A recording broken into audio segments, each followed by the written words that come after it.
Hello and welcome to Student Affairs Live, the weekly web show for student affairs professionals in higher education. We broadcast live on the Higher Ed Live network, and you can tune in to Student Affairs Live every other Wednesday at noon Eastern Time to join the conversation. Also, if you're following along on Twitter, please use the Higher Ed Live hashtag to contribute today. I am your host, Heather Shea Gasser, and I'm pleased to be joining you from my professional home here at Michigan State University. And I'm fortunate to be serving as one of two co-hosts of Student Affairs Live with my good friend and colleague, Tony Duty. Thank you also to Joe Janice for stepping in and helping us monitor the back channel on Twitter today. I really appreciate his help. So in today's episode, I'm thrilled to be joined by three experts on the student affairs job search. We are going to be talking about all kinds of tips for placement, career development, and your professional advancement in student affairs. Before I introduce my guests, I need to give a shout out to our show's sponsors. Higher Ed Live is produced by M. Stoner, a marketing and communications firm that works with educational institutions on branding, strategy, web design, and more. We just launched a brand new Higher Ed Live website, so please check it out. It has a whole bunch of new capabilities and functions. Student Affairs Live is also exclusively sponsored by ACPA, College Student Educators International. ACPA's strategic partnership with Higher Ed Live calls attention to the pairing of innovative professional development delivery with the strength of a renowned professional association. ACPA publishes the Journal of College Student Development and About Campus. Join us in Tampa for our annual convention by clicking on the link that we're tweeting out now. So, the Student Affairs Job Search season, or as it's called on Twitter, SA Search, is officially here. With the Placement Exchange and Career Central opening in just over a month, I've invited three folks who are experts in career development in student affairs to join the show with tips on how to survive and thrive during your SA search process. So joining me on the show today are Dr. Patrick Love. Hi, Patrick. Hi, Heather. Hello, everyone. Mallory Bauer. Hi, Mallory. Hi, Heather. Hi, everybody. And Antonio P. Hi, Antonio. Hi, Heather. Hello, everyone. We have posted bios of these three phenomenal people on our website, so please check out their bios in the website link that we're going to be tweeting out right now. So I'm going to start with a question because I think I have numerous of these stories, but I think each of you probably have a 1-minute story from your job search over the years. It could be funny, embarrassing, significant, just something to kind of kick us off. So Mallory, why don't you start? Sure. I have been through some good and bad searches in my time. I have done an entry-level search and a mid-level search, so my experiences are in those areas. But my most recent search is probably the funniest, interesting story I have, so I'll share that with you.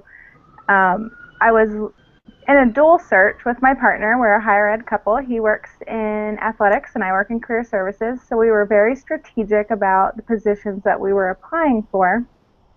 And we both had some interview opportunities, but the timelines just weren't really matching up the way we wanted to.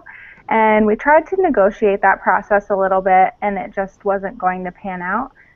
So we had to withdraw from the search. So Thursday we withdrew from the search. Friday we're getting on a cruise ship to go on vacation. And we are on the boat with our life vests on. The captain is telling us all of the emergency plans, what you do in case of an emergency, and tells us you are not to be on your cell phones. It violates all kinds of regulations. And we get an email from campus saying, hey, I think we can work this out. Give us a call right now. So we are on a cruise ship about to sail in the middle of the ocean. We have our life vests on, and we're frantically emailing back and forth with campus before we're disconnected from the world for a week. And then later trying to negotiate flight plans while we're in the middle of the ocean. So it was just a very adrenaline-filled moment as we're getting ready to set sail on a relaxing vacation. So it just shows you that anything can happen, and if you're transparent with your needs, that in the end it can work out. That is a great story. I love the cruise ship metaphor too. Antonio, what do you have? Mine is a funny story. At least I find it funny. I was at one of the placement exchanges, and it was the Sunday I had did my last interview. I saw a job posted while I was there, and I said, "Oh, this seems really interesting. It's a good location. Let me apply." So I applied. I interviewed for it. This employer was really aggressive with their search. And they said that during the interview, but I didn't know how aggressive they were. So we probably interviewed about 10 a.m. I was in a cab on the way back to school, and I got a call about an hour later, and I looked at the number and I said, "This is that employer." Like, they were really serious about this interview. So I started talking with them, and running in the back of my mind, I am in the back of a cab with a very talkative taxi driver, and it's very noisy. I said, "This violates every rule that I've been trained in. Do I answer the phone? Do I not answer the phone?" Of course you answer the phone. And I said, "I'm in the back of a taxi. Can we talk about this when I return?" They said, "You're in the back of a taxi. That's fine." I said, "Okay, we're having this conversation now." And it's a follow-up. I got invited for a campus interview. We talked a little bit more about logistics, and it seemed to work out. I was very nervous about it. I was, eager grad, but I'm like, I don't want to make a mistake. I don't want to make a mistake, and luckily things worked out for me. That's a great story too. Um, Also, transportation involved. Interesting. Patrick. This doesn't have transportation involved. It is a funny story, only in retrospect. It's really a disaster story, and I had to choose from a number of the disasters that I've been through. I was associate VP at Rutgers University, and I got contacted by a headhunter and invited to apply for a VP job. So I hadn't yet been a VP, so I was very excited. And it's a large, well-known institution, religiously affiliated, big athletics program, and athletics reported to student affairs. So I did my homework. I contacted a whole bunch of other VPs who had supervised athletics. I grilled them, interviewed them to figure out about that issue, the whole religiously affiliated issue. I did a lot of homework. But apparently I hadn't fully prepared myself, because I got invited to the airport interview, got there, met with half the search committee, which was about 15 people. It was like a 30-person search committee. And the first question was, can you identify 3 strengths and how it applies to the job? And I pulled a complete blank. I was ready for athletics, I was ready for religion, but I hadn't really done my preparation of just the basic questions. And I, of course, pulling a blank, it only feels like a half an hour and it's 3 seconds, but I locked up and I stammered, hummed for a few minutes, finally came out of it and, answered the question, and then it went on, but I knew that I'd killed my chance, and I didn't get a follow-up interview. So for me, it's funny in retrospect, but it all goes to the totality of preparation you need to go through. Yeah, no, absolutely. There was transportation involved. You were at an airport, so That's true. There you go. That's true. Okay, planes, trains, and automobiles. Exactly. So I think based on these stories, and I could definitely share a story about a search that I applied for a position in March and didn't hear anything up to July. Those types of stories I think are pretty common. We had some great questions from Twitter, just in general, about how do you manage other people's poorly run searches, either as a candidate or as an observer, and what advice do you have for candidates who are trying to navigate challenging search situations? Patrick, do you want to talk a little bit about this? Sure. I think the important thing that people need to realize, anyone conducting a search, is that I don't know any student affairs job description that actually includes running searches. We all do it. Virtually all of us do it at some point in time, either on searches or chairing searches. And so we're doing something that we don't normally do. And so we're not that good at it, and we don't sort of appreciate how complex it is. So my concern is that so many younger professionals see a poorly run search and then say, okay, I wouldn't want to work there because they don't know how to do their job. I think it requires patience. I think it requires stress management, when do you contact to say, okay, can you just let me know where we're at, so that you're not aggressive and you're not calling every other day. And so I think it's important. I think if you can put it into the perspective that jobs are, except for like residence life, because most residence life departments are doing them every year, maybe even admissions. But if you can put it into the perspective that they're not good at this, and cut them some slack, just so that when you don't hear from them after a week and they said they'd call in 3 days, it's probably because they didn't realize that there were 3 steps that they forgot.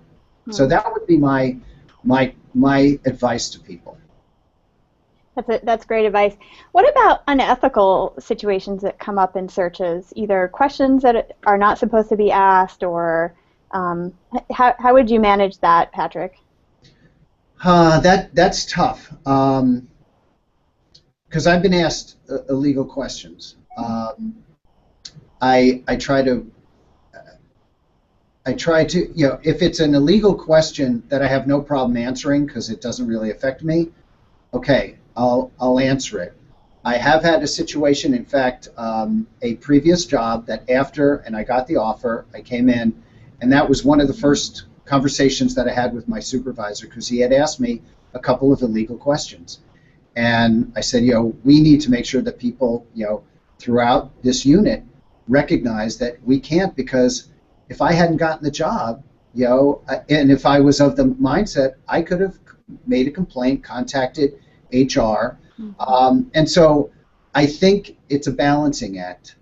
But if you are asked an illegal question and feel that it's had an influence on you, I would, after the situation, I would contact their HR department and just say, I want to alert you to this fact. I mean, if you want to get a lawyer, I mean, everyone's got to sort of make the decisions that they need to make. But at a minimum, to help our fellow institution, I would contact HR and just say, I want to just alert you to this.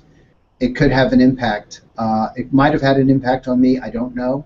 But I think you should be aware that your people need training. Great. That's great advice.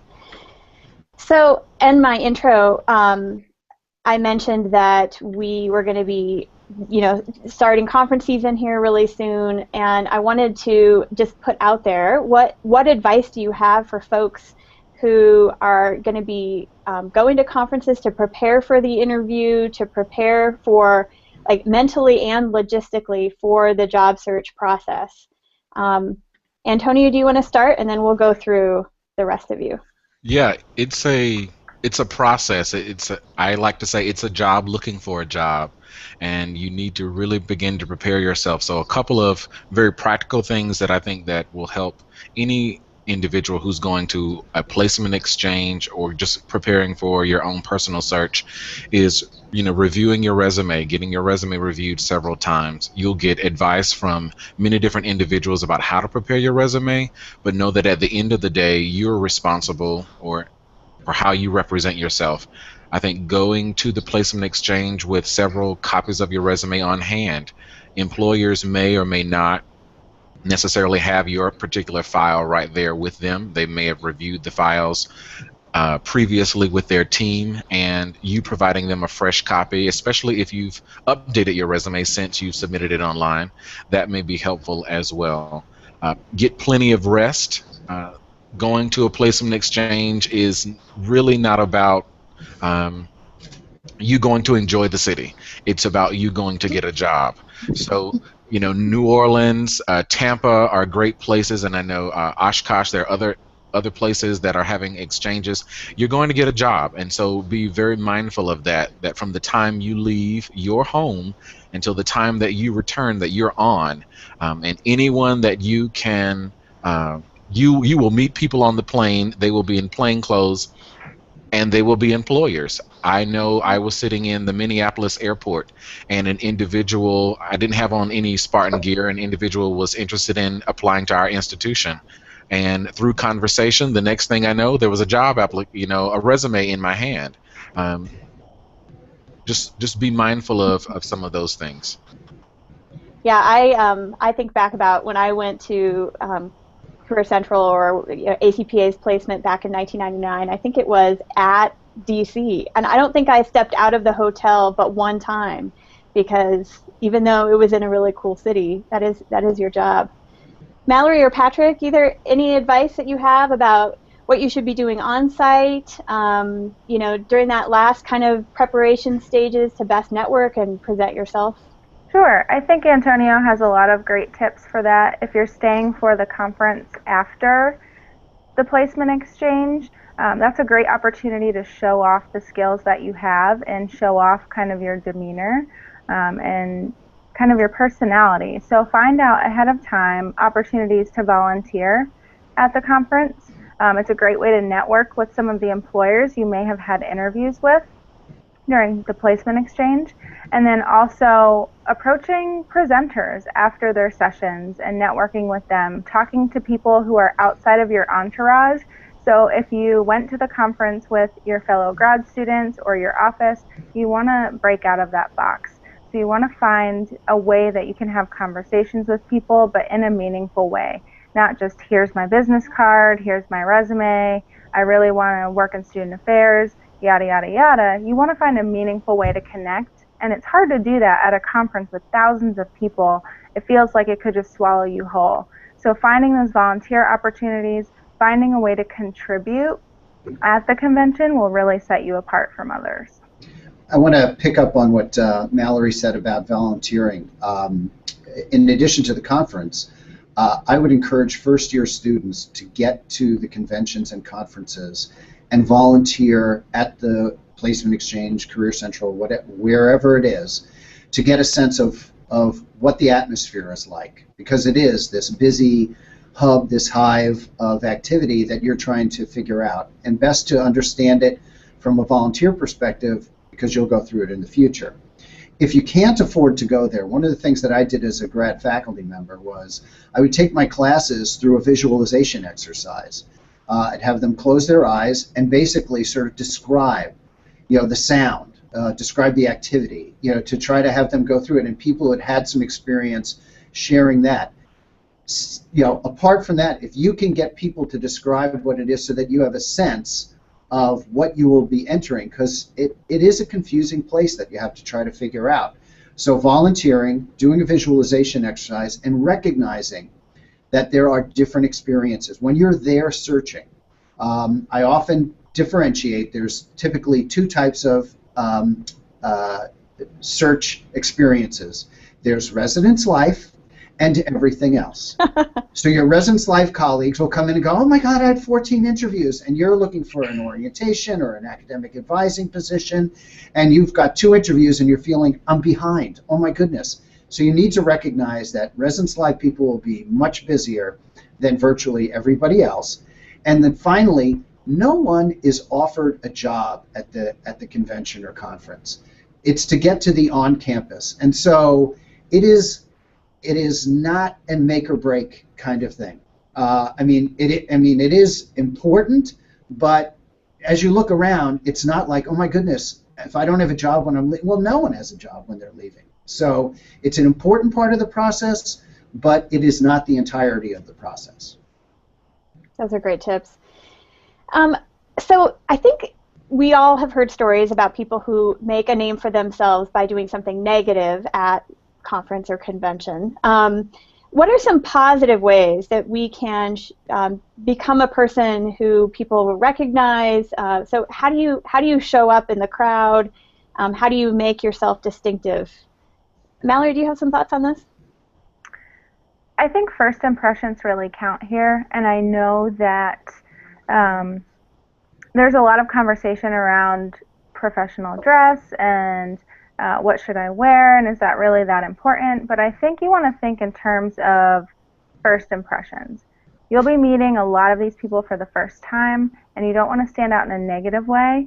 You want to stand out in a good way. So really think about how you're presenting your professional image that first time.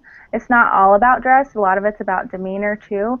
Being able to introduce yourself to people you don't know, being able to carry on a conversation in the Starbucks line, talking to the person next to you in a session, being able to follow up with your interviewers and greet them have small talk in the elevator. These are all exposures you'll have to people you don't know, but they're watching you.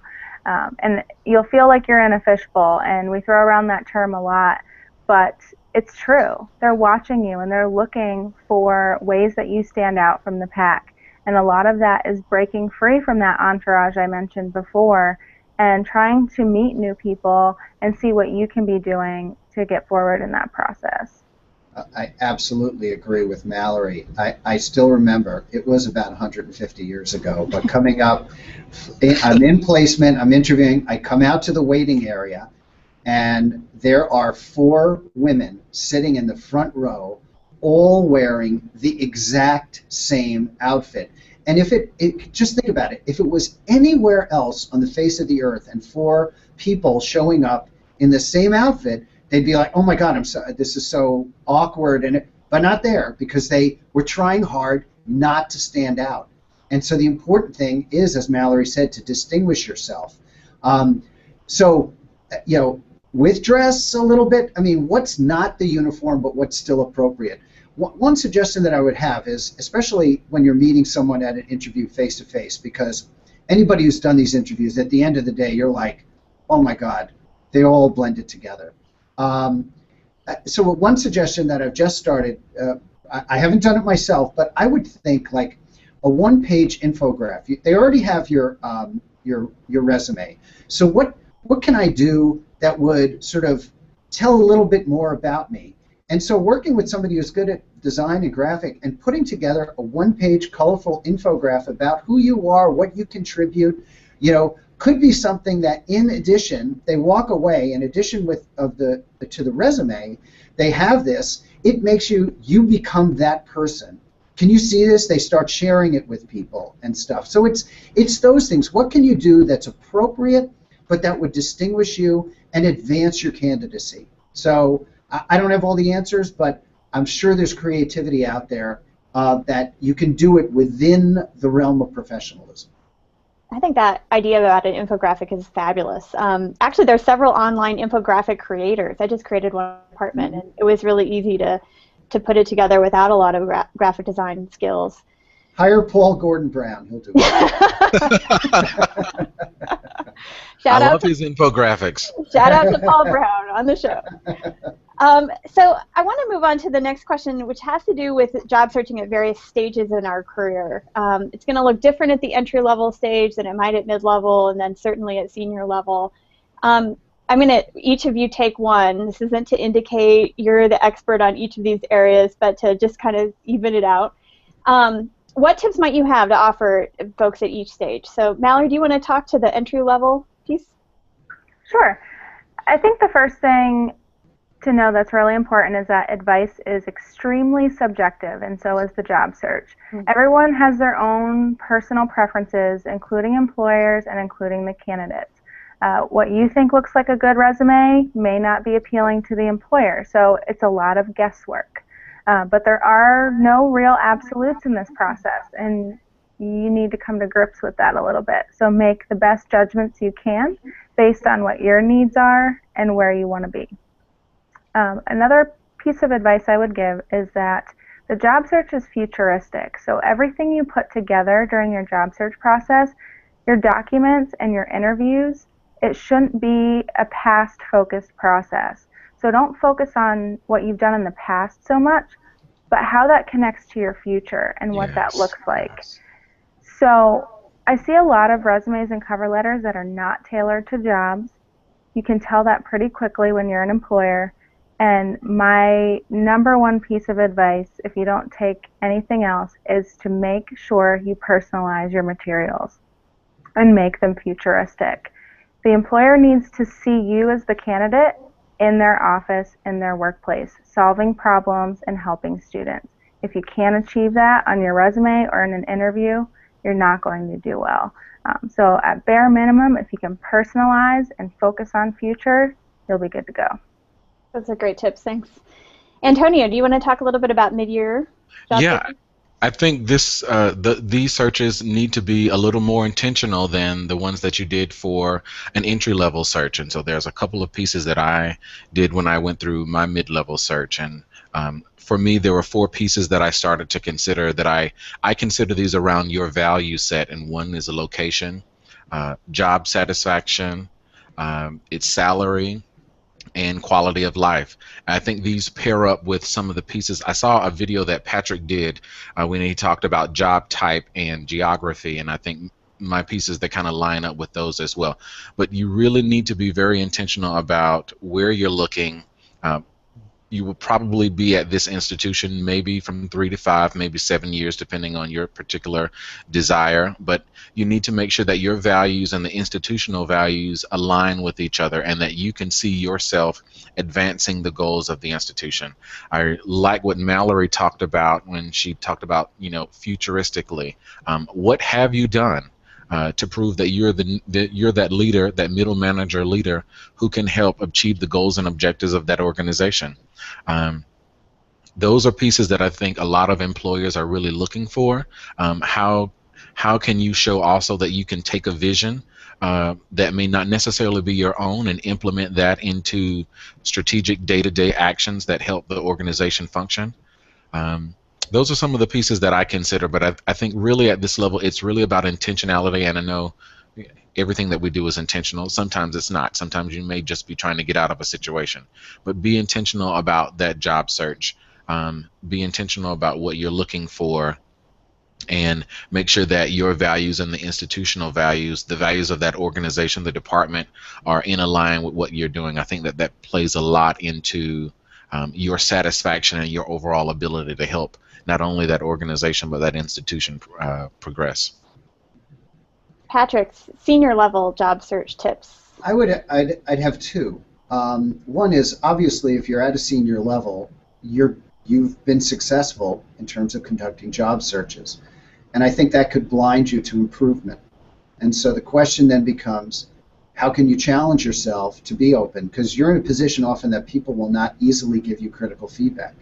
So how can you get critical feedback from colleagues, from search firms, about your resume, about your materials, about how you're presenting yourself, about how whatever. So I think it's easy at this level to sort of forget to continue to learn. So that's one. The other is social media. I think getting involved, participating in, and seeing how you can apply these tools to your work, I think signals a number of things. Number one, I think it can make you more effective at what you do. I think it keeps it's a way of learning about what's going on throughout the the field. And it signals, as Mallory said, in terms of future, it's like, okay, what else can I use to contribute to my ability to do my job? And I'm open to new tools, new emergent tools. And I think that symbolically says something about who you are. So I'd encourage senior level folks to see how they can utilize social media tools. And then I think that has a positive impact on their own job searches. Great tips. So we've had a couple of questions from Twitter, and I would just like to put out What's Twitter? Watching What's Twitter? Right. Speaking of that social media thing, yes. So Carlton asked a great question. What is the best way to get your foot in the door if you've been outside of higher ed for a while? And he says 10 years. Any thoughts on this, Antonio? Wow, I get this question a lot, and I'm young at it, so Patrick, correct me if need to. I'm not. I think one, there are some volunteer opportunities. I think that is the easiest way, especially if your field is not one that's directly associated with higher education. Maybe you're trying to move from social work into student affairs, or maybe you're coming from a different industry altogether. But volunteer opportunities. Can you get to a local institution and volunteer with some opportunities there? Maybe find an individual or an office that you can start doing some events with. Maybe you can get to a regional or national conference if your situation allows to. How can you begin doing some of the work that will demonstrate your passion for this work, and also that, hey, I'm doing what I need to, I'm doing what I have to prove not only to myself but to a future employer that I'm committed to this field and I'm committed to students' success. I think that's one way to do it. And if I could add, Antonio, I think as the employer, you need to make the connection for me. So if you have transferable skills, that's really great, but you have to make that connection for me. I have these skills from being a social worker for X amount of years. Here's how that's going to help you in this role specifically. It's not enough just to put those bullet points on a resume and hope that I understand the connection. You have to spell it out for me. And if that doesn't jump out, you're going to have some trouble. So making those connections early and often is really important. And I think just to connect your two very valid points, it's volunteering, it's getting into offices and interacting where you can see then, this is how I would communicate about my transferable skills. You come to understand the context. And so, yeah, when I have this conversation with folks, it's get somewhere, volunteer, spend a couple of evenings, if you can do some afternoons, some weekend work, because then you're getting the experience, getting the exposure, and you're getting a recommendation or a reference, somebody who can speak directly to what you can do and how those skills transfer to their office in the field that you're looking to join. Those are great tips. So please, if folks have questions on Twitter, send them to the hashtag. I'm monitoring that, multitasking today, using the technology. Speaking of technology, many colleges and universities are increasingly using tech to conduct part of their searches, specifically by doing Skype interviews or Google Hangout interviews versus phone interviews. And I wonder if you have any tips for how to do this and what are some effective ways of working with this format. Antonio, do we do this at Michigan State? We not in our department. Well, yes, we have. Yes, we have. Let me say that we did do a Skype interview. I've been on some horrible Skype interviews, and I've been on some really, really good ones. And I will say that on both sides of the field, from the employer side and what I've seen from candidates as well. Practice and preparation is the best. Test your technology. That is probably the biggest. Test your technology. I don't think that a lot of individuals understand the capabilities of their computer during that, or bandwidth. Slow connections really can deter you can be on a roll, and a slow connection will totally wipe out everything that you're saying. So test it out with a friend. We tested this program before we're putting it on today. We tested to see how it would work. Check volume. Make sure you're looking at what's behind you. Before we went on, I said, let me erase my whiteboard so that it's not distracting to individuals. You want to make sure that, because I'm sure while we're talking, you're looking over my shoulders at my bookshelf, you're looking at my whiteboard. That's the same thing an employer is going to do as well. Be professionally dressed. If you're in your bathrobe, it's probably not it. So it's show up to a Skype interview just as you would an in-person face-to-face, making sure that if you're going to do it in your home, that you're in a quiet space. That's really important. So those are some of the practical tips I've got for you. The two that I'd add, it goes with that last one in terms of where do you do it. It has to be distraction-free. So I typically recommend if you've got more control over your home, do it there, as opposed to an office where the phone may ring, somebody may come in, knock on the door, that kind of thing. The other thing is using Post-its to put them around on your screen. Don't completely block your screen, but you can put Post-it reminders about particular points that either you want to make or numbers, statistics, so you can wow them with what you know and what you remember, because it's there and they can't see it. That was the one advantage of a phone interview. You could spread stuff all over your bed, and you could be in your bathrobe. But now you need to be a little more subtle about it, but you can still give yourself prompts and without having it look like you're looking at your resume, which is not good. That's a great tip. So we had a question on Twitter that actually relates to this. Zeb Davenport asked, what can I do if I'm not good at technology to figure it out really quickly? Any ideas? Well, it shouldn't be really quickly. If you know you have a Skype interview, unless they say we're calling in 5 minutes, then it's up to you to make sure that you figure it out a few days before. You know, whether it's the IT folks at your institution, your 12-year-old son or daughter, you know, whoever is going to help you make sure that when they connect in, it works. Great point. But even if it's not your fault, if it can ruin your interview, and you know, like I said, it's not your fault, but still, it leaves them with a bad taste in their mouth. Yeah. I would add to that, have a backup plan for the Skype interview as well. So maybe your connection, and maybe the connection for you or the employer could go down. I was sitting in an interview here and our connection went down. We immediately went to phone and we knew what that plan was. So if connection failed, all right, we're going to pick up the phone and we're going to continue the interview. And within 2 minutes, we were back at it. It was, you know, and we apologized for the slow connection on our end. We continued on with the interview. That's Actually, a great tip, Antonio. I think if you suggest that backup plan as a candidate, that sets you apart a little bit too, just thinking ahead. Yeah. That's good. The one last thing is, especially if you're on a desktop, your head's going to be up because probably the camera is going to be at that length and you're going to be looking straight out. But if you're on a laptop, as I am, your tendency is going to be to look down.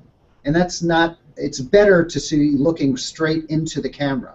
So what I've done for today is my laptop is sitting on my recycling bucket so that I've moved it up so that I'm more looking in rather than looking down. Good. That's good. So I'm going to move on to the next question, which has to do with different personality styles and how we manage the job search. And I'm also going to link it with a question that came in from Twitter, which I think is a really important question. So tips for introverts, negotiating the conference, placement experience. What about self-care? And Lisa Endersby asked a question. She'd love to hear the panelists talk about the emotional mental health toll of a job search and how do you stay positive. So I don't know if those two things can be linked together or not, but Mallory, do you want to talk a little bit about introverts, and then we can also talk about self-care? Sure. I am a proud and self-proclaimed introvert. I'm an INFJ on the Myers-Briggs scale. The question about introversion in the job search did come from Amma Marfo, and it's important to note that she wrote a book called The Eyes Have It, which you should all check out, and it has some great job search resources in there as well. But from my own experience, and I can talk about that, it is very draining on an introverted personality to have multiple interviews, to be on campus interviews, which are 1 or 2 days long. It's very important to know what your threshold is for stimulation. Introverts are very drained by overstimulation, so if you're in meetings with people, meeting new people all day long, then you want to have kind of break times built in if you can. If that means spending an extra 2 minutes in the restroom during your break, you need to work that out, because the person who built your schedule may not have built the breaks in. Excuse me a second. And also, when you're meeting new people, having talking points prepared ahead of time. Introverts sometimes thrive better when they have time to prepare. So they can do really well in an interview process if they're well prepared to respond to questions, if they did a lot of research on the institution that they're meeting with, if they have new and fresh ideas, if they're asked to present. As long as they're given time to prepare ahead of time and can do a little bit of that digging, they're going to thrive. Because that allows introverts to talk about bigger picture ideas. We're really great at talking about big ideas and getting excited about them, but small talk we shy away from.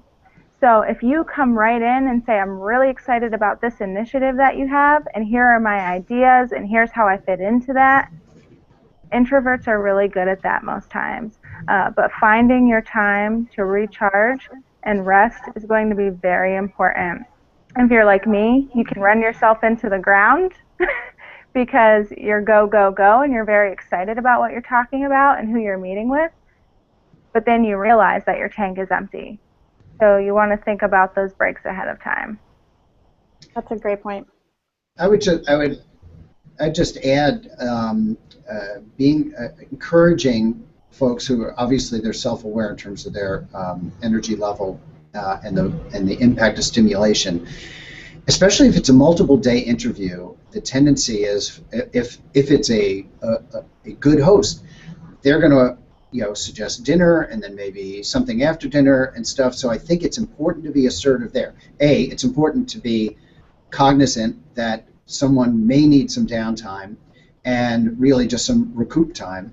But if not, then I think it's important for the candidate to recognize, basically reinforcing Valerie's point of being assertive and saying, actually I want to prepare for something tomorrow or whatever, in terms of excusing them appropriately so that they're not going from 9 o'clock in the morning till 10 o'clock at night, constantly in interaction with someone. When we prepared for this, the questions that were given to us, the last question talked about, it implied that because this is a stressful process, it's non-developmental. I'm not saying that that's exactly what it said, but one of the implications that someone could draw from the question was that that because something is tough and stressful, it's non-developmental, and I don't accept that premise. I do believe that it can be a challenging process. I think that people need, just as we're doing this, I think people need to draw on their resources, internal resources, immediate resources, professional resources, to learn about the process, manage it, challenge their assumptions, and I think it can be an exceptionally exciting process. Yes, it's stressful for especially those new professionals who haven't been through it and think that no one's going to give me a job. I'm going to be the only unemployed person in student affairs. And so I get that, but I think we need to encourage people to see it as an appropriately challenging process, as opposed to we're going to do whatever we can to make it as easy as possible on the candidates. I think it can be professional, appropriate, and tough at the same time. That's a great point. I wanted to come back to I got some mentions on Twitter about it. What does the practicality for introverts, extroverts, and also for employers in preparing for?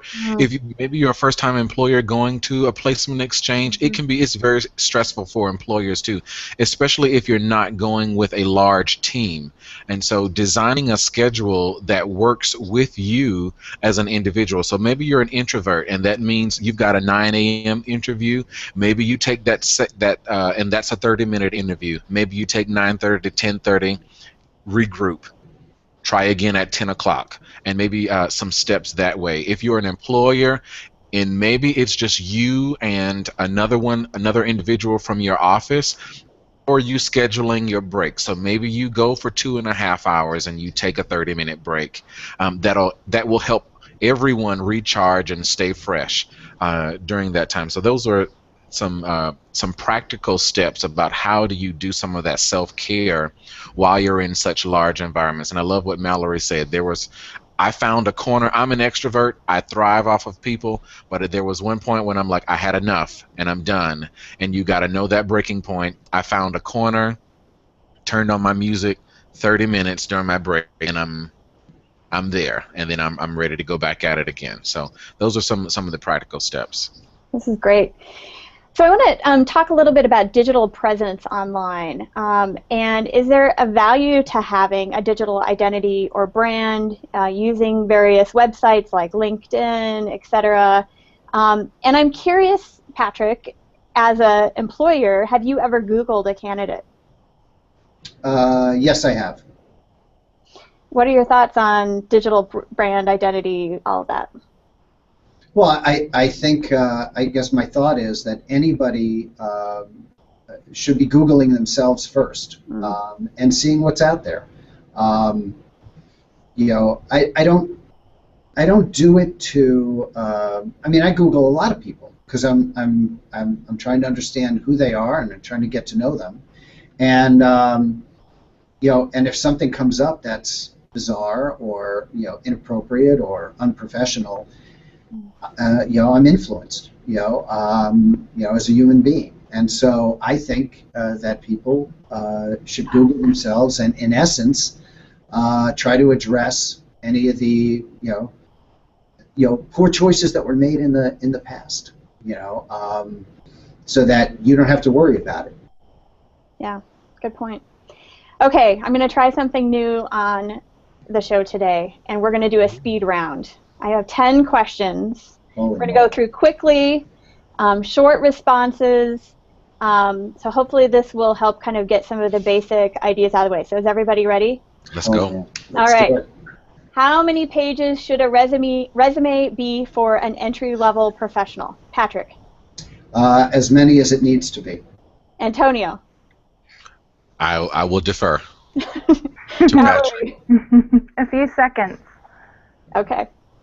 How many pages should a resume be for a senior level professional? Antonio.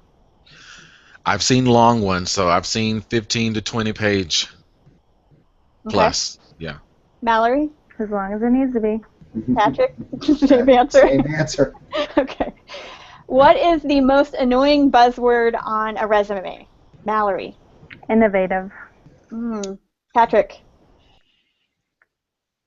Blanking. Nothing's jumping. I'll come back to you. Antonio. I think innovative is it. Okay. Anything other than innovative, Patrick? Nothing's coming to mind. Okay. In a job search with 200 applicants, how much time on average do you spend reading each cover letter and resume? Patrick. A few minutes. The cover letter could stop. If it stops me, I jump away from it. So it's important that it drags me through. So I'd probably say at least 2 to 3 minutes. Okay. We actually did this the other day. I'll give you 2 minutes. Okay. And that's it. Mallory? You all are nice. I give a couple seconds. Something needs to jump out at me initially. Yeah, there are some that could be a couple of seconds. Yeah. Most important, cover letter or resume? Antonio. Resume. Okay. Mallory? Cover letter. Okay. Patrick? Resume. Okay. Include an objective at the top of an entry-level resume, yes or no? Mallory? No. No. Patrick? No. Absolutely not. We know you want a job. That's it. We want a job. We know the objective. Okay, send a thank you note via email or handwritten note. Patrick? If there's a choice, I would send a handwritten note. Okay. Antonio? I'm a fan of handwritten notes. I just like the different cards that people come up with. That's a conversation point for us afterwards. Mallory? If it's time sensitive, email. Okay. So that's a point for people going to conferences. Make sure you pack thank you notes because you can slip those easily into employers' mailboxes. On average, how many minutes should a typical response to a question be? Antonio? 1 minute and 30 seconds. Okay. That's very specific. Mallory? Yeah, 57 seconds. No, as long as it takes without rambling. Okay. Patrick? I agree with Mallory.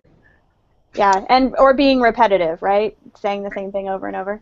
Right. So, most important to personal brand, Twitter, Facebook, or LinkedIn? Mallory? Whatever you use the best. Okay.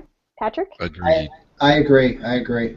Whatever you use the best. So pick one or do them all well. Yes. Right. Yeah. Right. Best food to eat during a lunch interview? I love this question. Patrick? Nothing with sauce. Okay. Antonio? I agree. Salad. Okay. Mallory? Something you can eat with a knife and fork that's not crunchy or slippery. Yeah. I've heard soup, too. Generally pretty easy to order a bowl of soup and deal with what you know. But that does violate Patrick's no sauce rule. So I did get sauce on my tie, but I'm a planner, so I had 3 ties in my bag. I was on an on-campus interview, and my host, I said, I'm just going to go to the restroom. I don't think that they noticed that I wasted something on my tie. And I came back, and they were like, did you change ties? I was like, yeah, something happened. We're moving on. It was important to me, so. That's good. Okay, thank you for the speed round. I think that was kind of fun. I'll have to see if Yeah. I can incorporate that into future shows. So we're gonna fast forward. A candidate has an invite for an on-campus interview or multiple offers for on-campus interviews. What suggestions do you have about selecting among multiple offers, how to turn down offers for interviews? What about some of the financial considerations regarding covering travel costs up front? Mallory, what are your thoughts on this? Sure. I think if you're getting a lot of offers, especially multiple offers, you need to really consider what you're looking for, number one. If this offer fits with what you're looking for. If you get an offer from a school in Iowa and you don't want to move to Iowa, turn it down. You have to be realistic about what you're looking for, first and foremost. Second, if you have multiple offers, ask really good questions. If you're constrained financially, if you're racking up a lot of credit card debt, flying here, there, and everywhere, ask them if they're paying for travel, if you will be reimbursed no matter what, if you move to the next round, or if only you accept the job or not at all. There are different methods for each campus, and you need to know if you're getting reimbursed for that travel or not. $500 for a flight is a lot for a job you may not get. Okay, so take that into consideration. Also prioritize your offers. And if you can, find out the salary information. If they're not going to pay you what you need to survive, then you may want to turn that down. And if there's no room for negotiation within that salary range, you may want to turn that down. Some schools will tell you up front what the salary is. And for me, then this is my opinion as an employer, I'm upfront about salary just because I don't want to waste anyone's time. So some people will say to wait until you get an offer to talk about salary, but if it's going to save the employer time and money, if it's going to save the candidate time and money, have that conversation about what the salary range is before you get on a plane. Those are ways to help you prioritize that, but most importantly, you need to know what you want. What kind of job do you want? Where do you want to work? And does this fit with that? And I think if you're an employer and you have that ability, especially as a mid-level or entry level, to say what your salary is, that really helps a candidate. I had several institutions that for me, it was a yes or no, really easy. I loved the institution, but you knew that the salary wasn't there for you, and we parted ways and we moved forward. I think that's really good, especially for a lot of grads who are trying to make those decisions. And the only other thing that I would say is I know that it's expensive. And as Mallory said, it's $500 is expensive for a job you may not get. But if you don't go, you definitely won't get the job. Yeah. So sure. I see it as an investment. It may be several $1,000s that someone in an initial job search is going to invest. But I don't say go to everything, and you should prioritize. But if you think this is a place that you want to work and it's going to cost you money to get there, I'd still invest. It would have to be an enormous amount of money for me not to get there, because I feel like I'm going to make it up if this is the right place for me. Mm-hmm. Yeah, good point. So I want to talk about references. Many of us have been asked to be references for people who are out on the job market. And my question back to that person is always, can you send me some detailed answers to some questions that I have prepped in advance? But also, I need the job description of the position that you're applying for and a copy of your most recent resume. What other tips do you all have for how candidates should prepare their references to be positive for them?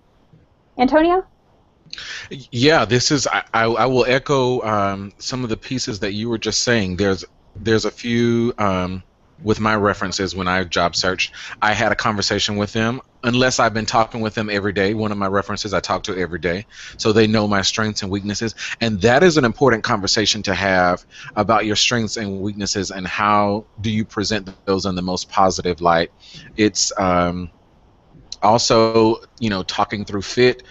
I always ask the question, and I got this in my grad program, of not assuming that because I've known someone for a while or I may have used them as a reference before, that they will be a reference for me in another job. And so, can you be a positive reference for me for this position is always the question that I'm asking them. But it's usually send me your resume, a copy of the job description, and there's a couple of questions that I have about it so that I might understand why this job is important to you, so that when I'm called, I can advocate for you in the best manner that I can.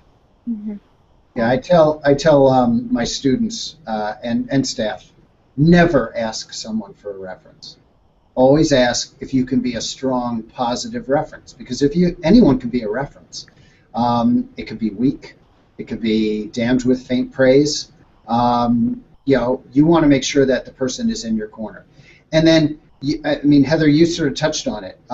Don't wait for them to ask you to answer questions. Mm-hmm. Provide whether it's a bio or some additional information about yourself.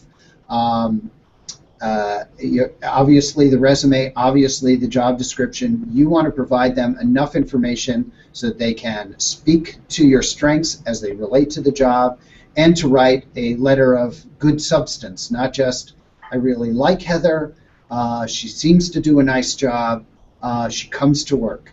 If that's all they can say, you need to provide them more information. Those are great points. I'm going to move to our final question for the day, which, as Patrick alluded to, has to do with how we can make job searching and student affairs more developmental. And I was thinking specifically about placement, I think, and how frenzied that activity is and stressful it is, if there's a better way to potentially do that. So I'd like to hear what you all think about that comment. And then also, I'd love to hear if you have any resources or information.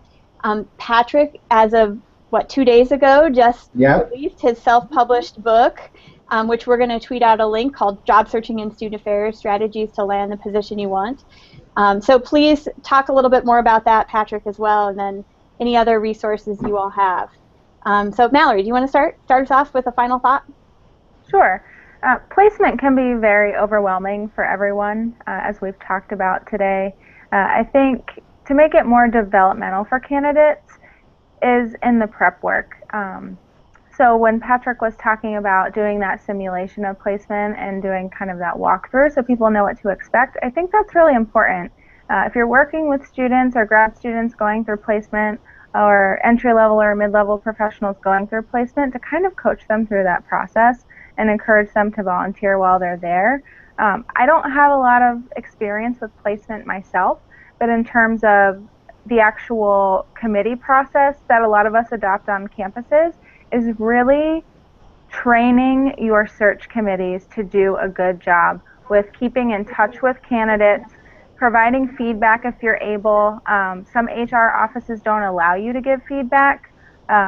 So you want to know what you can do based on what your HR office has in place.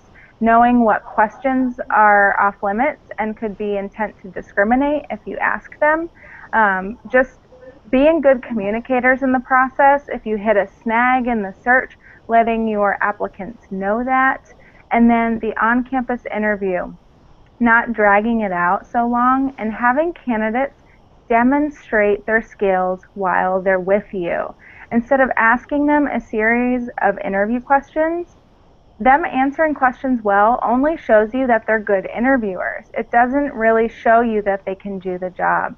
So put them in a room with students, have them simulate an advising appointment, have them plan a program in 10 minutes and see how they do. Give them a budget and let them fly while they're on your campus.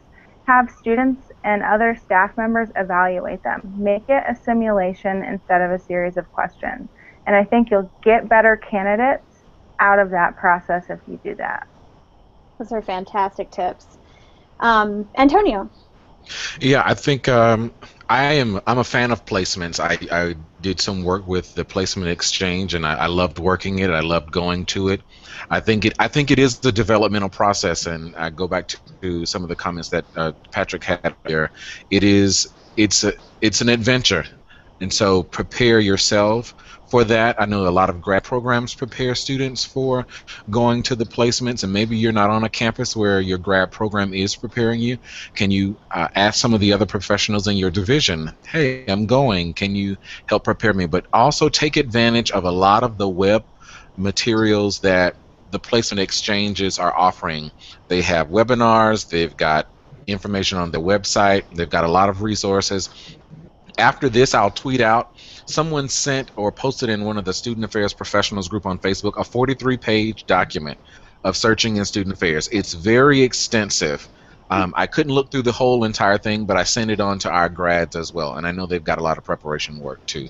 But do everything that you can to prepare for it. Get a lot of advice, filter through that advice.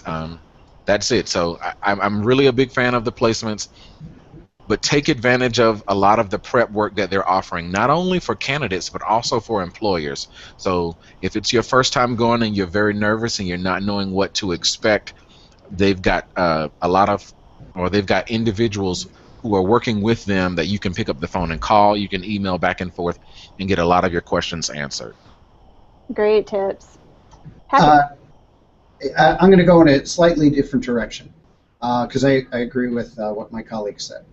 If you want to be a superstar in your unit or division, create a job search manual for how to conduct and run job searches, position searches in your unit, in your division. Because as I alluded to earlier, or said earlier, we're not good at it. And we tend to sort of, okay, you run the search, and people said, okay, what do we do? And there's typically not many on-campus resources. Sometimes HR is helpful. In many institutions I've worked at, they haven't been that helpful in terms of how to run a search. So I think if you were to pull together and encourage that people get trained in order to the care and feeding and taking care of your candidates, because you don't just want to hire the best candidate, you want all the other candidates to go out and say, wow, I wish I had worked there. And you should interview with them because they seem like they really have their act together, and you'll get more talent flowing to you. So that would be my encouragement. I do want to thank you for mentioning my book. I mean, it's my sort of lifetime work in this area. I've always loved the job search. I've loved working on resume writing. I loved working with my master's students when I was a full-time faculty member and helping them in the job search. I've observed it from multiple perspectives, and so I've written blog posts.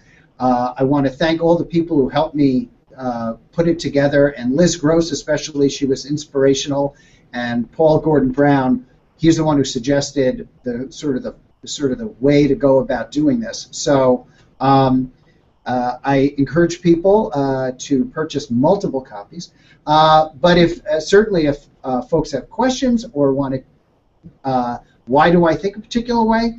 Tweet at me. I'd love to have it as a conversation, not just as a book or a manual. Yeah, I wanted to say I downloaded the book on Monday, or maybe it was Tuesday, and it's fabulous. I mean, if you've enjoyed the show today and you've enjoyed hearing Patrick's voice, you'll hear his voice as you read through the book. So I highly recommend it. And it's $9.99. So thank you for making it affordably priced as well. You're welcome. Very good. So finally, I just want to send my thanks to you all. The three of you are fabulous. This show, I think, is a great resource for essay grads, essay pros, all those who are entering the essay search this year. So thank you for your time. I also want to thank our program sponsors, ACPA and M. Stoner, and give you a quick preview of next week's show. Tony Duty is going to have an edition of Student Affairs Live next week talking about positive psychology and student affairs leadership. And then Tony and I both will be back broadcasting live from the ACPA convention. So stay tuned for details about 3 shows that we're going to be hosting live from Tampa, which we're excited about. You can receive reminders about today's show, future shows, by subscribing to the Higher Ed Live newsletter, and you can also browse our archives, look at past editions, and we also have a podcast. So however different way you want to get your Higher Ed Live content, we've made it easy for you. It's always on, always free. And I am Heather Shea Gasser. Thank you again for your time today, and I look forward to seeing you all soon. Make it a great week. Bye. Thank you. Bye. Thank you.